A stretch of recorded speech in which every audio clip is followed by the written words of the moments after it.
안녕하십니까. 저희가 저번 시간까지는 변수와 구조체 그리고 그거의 메모리 관계에 대해서 살펴봤는데요. 저희는 실제로 이제 함수를 이용을 해서 이러한 변수와 구조체들을 전달받아서 사용하는 방법, 그리고 그때 메모리가 어떤 식으로 동작을 하는지에 대해서 살펴보는 시간 가져보도록 하겠습니다.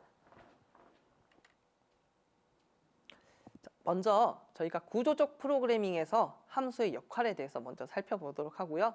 그 다음 저희가 복습하는 과정으로 함수의 선언과 구현이 어떤 식으로 이루어지는지, 그리고 함수를 사용을 할 때 호출은 어떤 식으로 되는지, 그리고 함수에서의 메모리 전달은 어떻게 되는지에 대해서 쭉 살펴보도록 하겠습니다. 저희가 일반적으로 프로그램은 절차적으로 어떤 값들이 메모리상에서 순차적으로 나열되는 것이라고 하면, 마치 함수는 어떠한 프로그램의 그룹을 꽃갈처럼 만들어서 이 꽃갈 안에 데이터들을 집어넣으면 마치 이 섞여서 결과가 하나의 값이 나오는 것처럼 동작을 하는 걸 저희가 함수라고 하지요. 함수의 정의를 살펴보면, 함수는 어떠한 특정 기능을 독립적으로 수행하도록 모듈화된 프로그램을 함수라고 하는데요. 저희가 여기에서 유념적으로 봐야 되는 게, 함수는 독립적으로 사용할 수 있어야만 저희가 재사용을 하기에 편리합니다. 독립적의 반대말은 저희가 이제 의존적이라는 표현을 사용할 수 있겠는데요. 말 그대로 함수는 일종의 작은 프로그램의 단위로서 저희가 지금까지 사용해온 프린터 F나 스캔 F 같은 것도 C 언어에서 이제 미리 만들어서 제공하는 함수의 일종, 그리고 저희가 반드시 사용해야 하는 메인 같은 경우도 저희가 프로그램이 맨 처음에 시작할 때 시작점을 알려주는 역할을 하는 약속되어 있는 함수예요. 자, 저희가 구조적 프로그래밍 첫 시간에 네 번째 특징으로 모듈화에 대해서 꼽아봤었는데요. 함수라는 것은 어떤 특정한 기능을 가진, 예를 들면 여기에서는 평균을 구하는 기능을 얘기를 하고 있는데요. 이 기능이라는 것은 혼자 단독적으로 사용을 할 수는 없고, 여기에 뭔가 들어가는 입력값과 출력값이 반드시 존재를 하게 됩니다. 그래서 우리가 인풋, 아웃풋이라고 표현을 하는데요. 함수에서는 이 인풋 값을 우리가 전달인자라는 걸 통해서 입력을 받을 수 있게 되고, 그리고 return이라는 것을 통해서 저희가 출력을 내보낼 수 있게 됩니다. 그래서 이렇게 특정한 기능들을 하는 코드들을 묶어서 하나의 명령처럼 사용할 수 있게끔 해주는 걸 저희가 함수라고 하고요. 우리가 이제 함수의 종류에 대해서 살펴보면요. 사용자가 직접 만들어서 사용할 수 있는 사용자 정의 함수와 언어적인 측면에서 제공을 하는 라이브러리 함수, 혹은 다른 사람들이 만들어 놓은 사용자 정의 함수를 저희가 라이브러리 형태로 가져다 사용하는 라이브러리 함수들을 사용을 할 수가 있습니다. 그래서 사용자 정의 함수는 사용자가 직접 만들고 싶은 기능을 만드는 것이고요. 라이브러리 함수 같은 경우는 우리가 printf, scanf와 같은 함수들, 미리 만들어진 함수를 저희가 가져다 사용하는 형태의 함수를 의미를 합니다. 예를 들면 우리가 std가 붙어있는 함수들이 대표적인 예인데요. std 같은 경우는 우리가 스탠다드의 약자로서 스탠다드 stdio 같은 경우는 스탠다드 인풋과 아웃풋의 표준 함수다라는 뜻이죠. 그래서 저희가 이제 함수를 실제로 만들어 보는 과정을 거쳐 볼 건데요. 자, 사용자가 함수를 만들기 위해서는 반드시 이 함수가 어떤 식으로 생겼고 우리가 어떤 그러한 함수를 사용하겠다라고 하는 선언부와, 그리고 이 함수는 어떻게 동작을 하는지 그 동작 특성을 나타낸 구현부로 나눠져 있습니다. 그래서 저희가 함수는 선언, 구현, 사용 이렇게 세 가지로 나눠서 구별을 해볼 수가 있는데요. 반드시 함수를 사용을 하기 위해서는 사용 전에 사용을 할 것이다 라는 선언문이 위에 존재를 해야 하고요. 다만 이 함수에 내용이 들어가 있는 구형 같은 경우는 프로그램에 어디에 있어도 상관은 없어요. 다만 우리가 일반적으로 이렇게 맨 밑에나 혹은 헤더 파일 형태로 따로 빼놓는 편이죠. 그래서 함수 같은 경우는 우리가 수학에서 y는 fx꼴로 나타내는 걸 저희가 함수라고 얘기를 하고, 이 수학에서 f 같은 경우는 함수의 이름, 우리가 이거를 fx로 쓸 수 있지만 gx와 같은 꼴로 나타낼 수도 있고요. 그 다음 가로 열고 이 함수에 들어갈 전달 인자, 매개 변수를 넣어주는데요.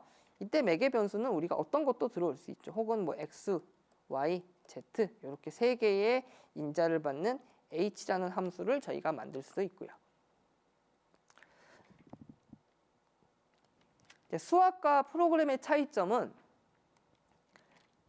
수학에서의 함수는 반드시 결과값이 존재를 해야 합니다. 그래서 그 결과값을 저희가 보통 y라는 형태로 받아들이게 되는데요. 다만 우리가 프로그램에서의 함수는 이런 결과값이 없는 보이드를 가진 함수도 존재를 하죠. 그리고 매개 변수가 없는 함수들도 존재를 하고요. 다만 이제 이런 보이드가 들어간 함수 같은 경우는 위쪽에서 얘기한 독립적이 아닌 다른 함수를 내부적으로 이용을 하고 있는 의존적인 성격을 가지기 때문에 되도록이면 이용을 자제하는 편이 좋은데요. 뭐 어쩔 수 없는 경우들은 저희가 사용을 하기도 하죠. 그래서 다시 예시에서 살펴보면 y는 fx라는 꼴로 나타내 봤을 때 우리가 int 펑션 10, int x라는 것은 우리가 펑션 10은 함수의 이름, 그리고 int x는 함수에 들어갈 전달 인자, 전달 값, 그리고 int 같은 경우는 우리가 이 함수에서 내보내는 리턴의 자료형의 형태입니다. 여기에서 한 가지 좀 유의하게 살펴볼 것은, 우리가 매개 변수 인자로는 여러 개를 넣을 수가 있어요. 다만 반드시 리턴 같은 경우는 하나다라는 특징을 가지고 있습니다. 그래서 예를 들어 int a는 1, int b는 3, int c는 5라는 지역 변수가 있을 때 이거를 우리가 각각의 전달 인자를 통해서 함수 내부로 전달을 해줄 수가 있고요. 그에 대한 결과값을 저희가 리턴으로 받아볼 수가 있죠. 그래서 우리가 함수를 사용할 때는 반드시 이렇게 함수의 몸체 부분에 함수가 어떤 식으로 동작을 해야 되는지를 지정을 해주고, 이때 우리가 함수에 들어오는 입력값은 전달인자로 함수 밖으로 나가는 결과값은 리턴으로 내보낼 수가 있습니다. 그래서 매개 변수 전달인자라는 것은 정확하게 의미를 하면 두 가지에는 약간의 차이가 있는데요. 매개 변수라는 것은 이제 우리가 밖에서 값을 받아서 와주는 원형에 선언되어 있는 걸 매개 변수라고 저희가 많이 표현을 하고요. 전달 인자는 이 매개 변수 쪽에 전달하는 뭐 가령 AA라는 값을 우리가 Z에다가 이렇게 대입을 했어요. 그러면 이때 AA를 전달 인자, Z는 매개 변수라고 하는데, 이걸 보통 저희가 혼용해서 많이 사용을 하기도 합니다. 그래서 어쨌든 매개 변수와 전달 인자라는 것은 우리가 함수 내부로 값을 넣어주기 위한 입력값이다라고 우리가 알 수가 있습니다. 그래서 저희가 전달 인자를 지정을 할 때는 반드시 함수 내부의 값을 입력을 받되 이 입력받을 자료가 어떤 자료형인지를 지정을 해줘야 하고요. 그거에 맞는 자료형을 대입을 해줘야 합니다. 다만 우리가 여기에서 보면 3이란 값은 int 값인데 이 3에 해당하는 거는 더블 z로 실수값만 대입할 수 있지 않느냐라고 하는데요. 원래 우리가 z에다가는 정수값을 대입을 할 수가 있죠. 반대로 int x에다가는 뭐 3.14와 같은 실수값은 대입을 할 수가 없고요. 그래서 이런 경우는 허용을 하고요. 이렇게 원래 변수에서도 할당되지 않는 형식의 자료는 저희가 허용을 하지 않고 있습니다.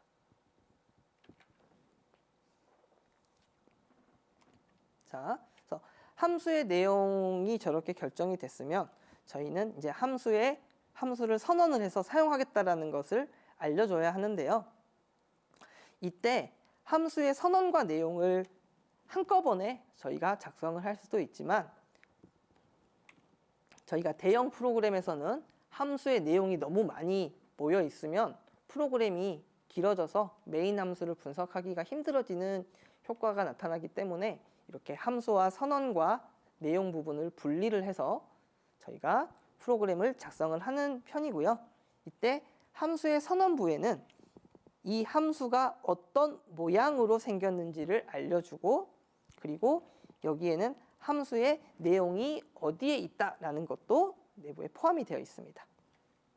그래서 저희가 함수의 내용을 구현하기 전에 반드시 함수의 모양을 결정하는 게 함수를 만드는 데 가장 중요하다고 볼 수 있겠습니다. 그래서 다만 함수의 선언이 제일 중요하기는 하지만 선언만 해놨을 때는 우리가 이 함수는 빈 껍데기만 만들어 놓은 걸로써 당연히 컴파일러가 이러한 빈 껍데기로 호출을 하려고 하면 에러가 발생을 합니다. 그래서 비주얼 스튜디오에서는 자동으로 함수의 구현 부분을 찾지 못할 때는 경고문으로 함수에 대한 정의가 없습니다라는 내용을 알려주게끔 개발 툴이 구성이 되어 있고요.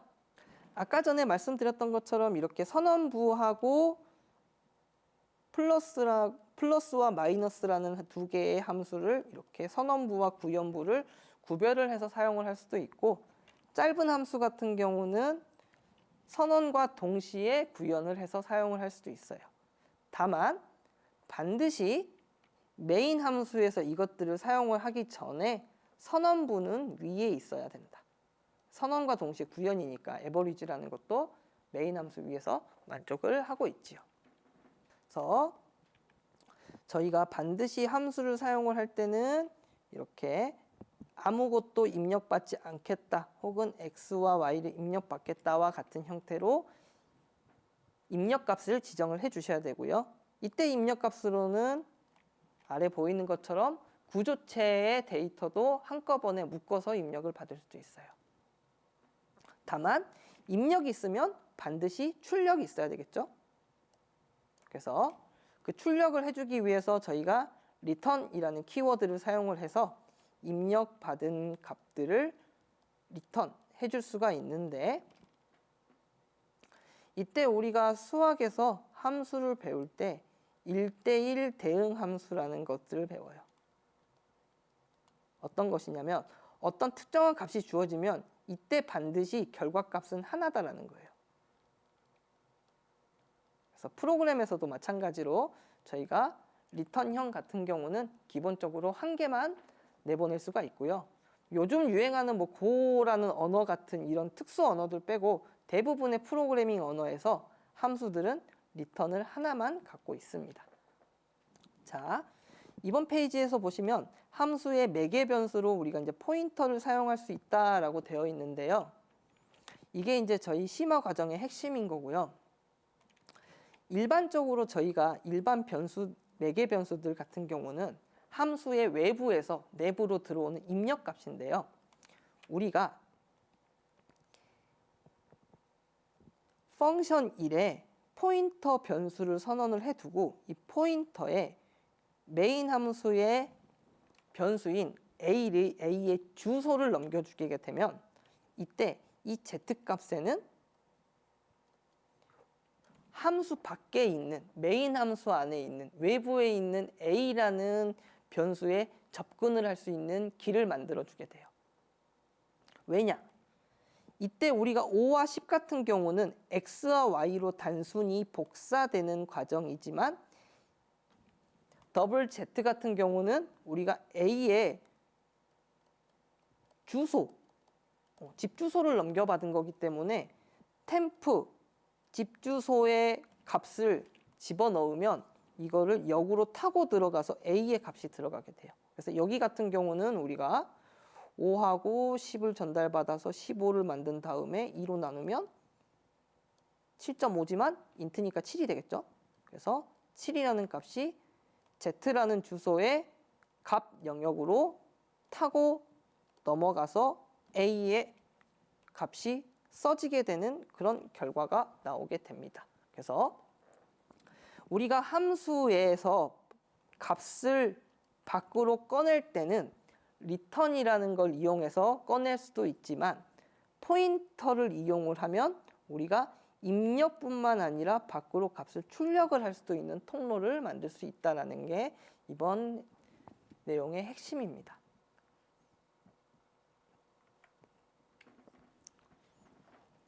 또한 나중 다음 장에서 살펴보겠지만 우리가 함수를 펑션 1, 펑션 2라는 함수를 우리가 함수 포인터를 이용해서 함수 자체를 저장해다가 사용을 할 수도 있어요. 그래서 우리가 나중에는 이렇게 함수 자체를 저장해다가 불러서 쓰는 함수 포인터도 저희가 살펴볼 예정이고요. 함수를 우리가 사용하려면 반드시 함수 자료형의 입력값과 이 값이 나오는 출력값을 저장을 해서 사용할 필요가 있고, 예를 들면 average라는 함수를 통해서 저희가 1, 2, 3과 4, 5, 6을 계산을 하면 이 템프라는 값이 리턴돼서 나오게 되어 있죠. 여기 같은 경우는 예제가 조금 잘못된 것 같은데 플러스라는 함수가 있다라고 가정을 했을 때 우리가 12와 23을 입력을 받으면 그거를 printf로 출력을 해주는 함수죠. 여기 같은 경우는 모니터로 출력되는 거지 함수 밖으로 출력되는 것은 없으니까 이렇게 void로 우리가 함수의 return형이 선언되어 있는 것을 확인할 수가 있습니다. 또 함수의 특징 중에 하나가 재기 함수라고 하는 것들이 있는데, 함수가 펑션 1이라는 함수가 펑션 1, 자기 자신의 함수를 부르고 또 이 함수가 자기 자신의 함수를 이렇게 무한정 부르는 것을 재기 호출이라고 표현을 해요. 자기가 자신을 호출하는 것. 다만 이제 이러한 함수는 예전에는 많이 사용하던 기법인데, 우리가 함수를 호출하게 되면 스택이라는 영역에 계속 쌓이게 되는데 이걸 계속 호출하게 되면 결국 메모리가 오버플로우가 돼서 시스템이 다운되거나 느려지는 현상이 있기 때문에 우리가 이 재기 호출 함수 같은 경우는 요새 프로그래밍 언어에서 추천을 하지 않는 추세입니다. 그래서 하지만 호출을 해서 사용할 수 있다라는 거고요. 자, 그래서 재기 함수를 사용하는 형태를 보면, 이 예시를 살펴보면 우리가 프린트 서비스라는 호출한다는 우리가 함수가 선언되어 있는 걸 확인할 수 있는데요.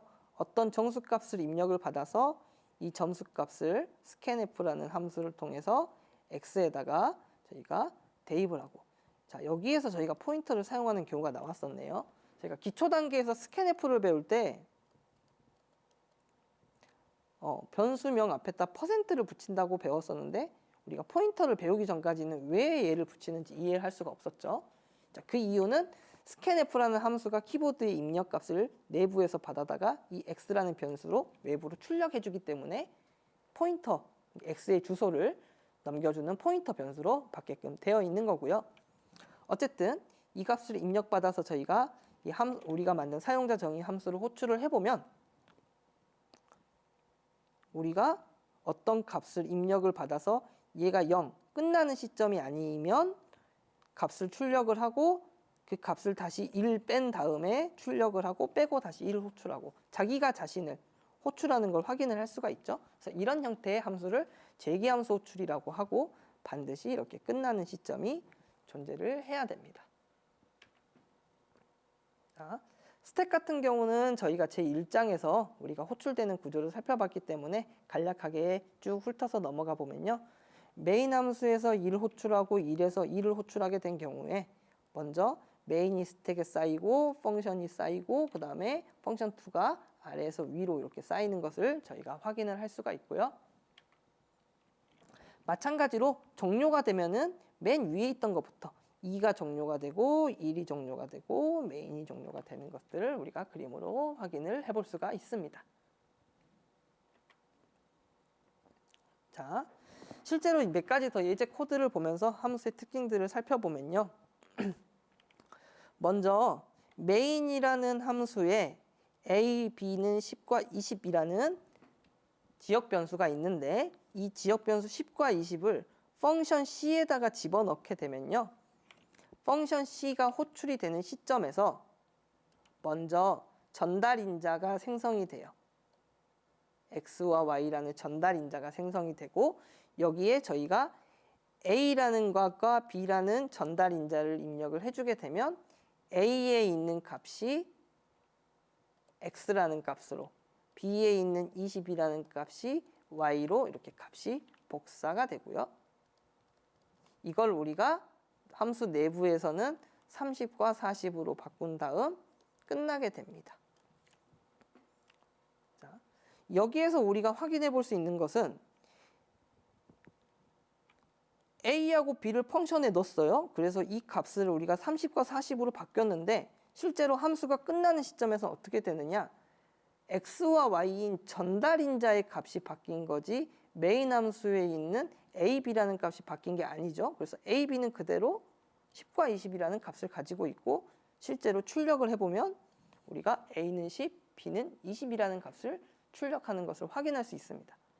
다만 저희가 포인터 변수를 이용을 해서 값을 전달받게 되는 경우는 어떻게 식으로 동작을 하느냐? 먼저 포인터 x와 포인터 y에다가 저희가 a와 b의 주소를 각각 추출을 해서 집어넣게 되면 이때 x와 y에는 10과 20이라는 값이 아닌 a의 주소와 b의 주소가 이렇게 들어오게 되고 이때 함수 내부에서 x에 존재하는 값과 x에 들어와 있는 주소의 값과 y에 들어와 있는 주소의 값에 30과 40이라는 값을 대입을 하면 x에는 a의 주소가 들어와 있었기 때문에 30이라는 값이 어디로 들어가느냐?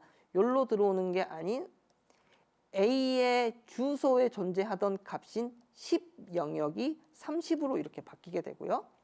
y도 마찬가지로 b의 주소에다가 40의 값을 저희가 넣었기 때문에 b를 타고 20이 40으로 바뀌는 걸 확인할 수 있습니다. 그래서 우리가 포인터 변수는 함수 내부에서 외부로 값을 전달을 할 때 사용하는 게 우리가 함수 전달인자에서의 포인터다라고 이해를 해주시면 되겠고요. 구조체도 마찬가지입니다. 구조체도 마찬가지로 일반 구조체 변수, 우리 예전에 봤던 포인터 x, y라는 변수가 있는 구조체가 있을 때 우리가 이 구조체의 값을 클리어하는 함수를 만들어 보면 p를 넣어서 p의 x는 0, p의 y는 0을 만드는 함수를 만들었다고 가정을 해보겠습니다. 그래서 메인 함수에서 12와 23을 갖는 p라는 포인터를 만들어서 함수에 집어넣게 되면 오른쪽 그림과 같이 p라는 구조체에 12와 23이라는 값이 처음 들어와 있을 때 매개 변수 대문자 p로 전달받으면 이때 이 매개 변수 대문자 p에는 소문자 p에 대한 주소값이 아닌 12와 23이라는 각각의 매개 변수의 값이 복사가 되게 되고 이 친구를 받아서 매개 변수 대문자 xy를 0으로 고쳤을 경우에 우리가 소문자 p에는 아무런 영향이 없는 것을 확인을 할 수가 있죠. 자, 그래서 마찬가지로 이 클리어라는 함수를 일반 구조체 변수가 아닌 포인터 구조체로 저희가 받아보게 되면 오른쪽 그림과 같이 포인터 p에는 소문자 p에 주소가 들어오게 되고요. 표현이 약간은 조금 잘못되어 있는데 대문자 P의 주소가 가리키는 곳에 X. 자, 우리가 대문자 P에는 소문자 P의 주소가 들어와 있고 이때 이 P의 주소값을 0으로 클리어를 하게 되면 소문자 P의 X값 10이라는 곳의 값이 12에서 0으로 바뀌게 되고요. 23 같은 경우는 또 0으로 바뀌는 것을 확인을 할 수가 있습니다. 이거를 조금 더 상세하게 살펴보면 소문자 P의 주소값들이 이렇게 있을 때 우리가 일반 변수 P에다가 복사를 하게 되면 소문자 P와 매개 변수 P가 각각 메모리 공간에 두 블럭이 할당이 돼서 각각 값이 전달되는 걸 확인을 할 수가 있고요. 다만 포인터 P로 우리가 할당을 받게 되면 포인터 P에는 소문자 P의 주소값이 저장이 되어 있고 이 주소값을 타고 우리가 값을 집어넣는 걸 확인을 할 수가 있습니다. 그래서 자, 다음 예제는 여러분들이 직접 보면서 타이핑을 해보면서 실습 결과로 저희가 이렇게 어떤 삼각형을 만들고 그 넓이를 구하는 프로그램을 여러분들이 직접 보면서 실습해 보도록 하시고요. 저희가 이번 강의는 여기서 마치도록 하겠습니다. 감사합니다.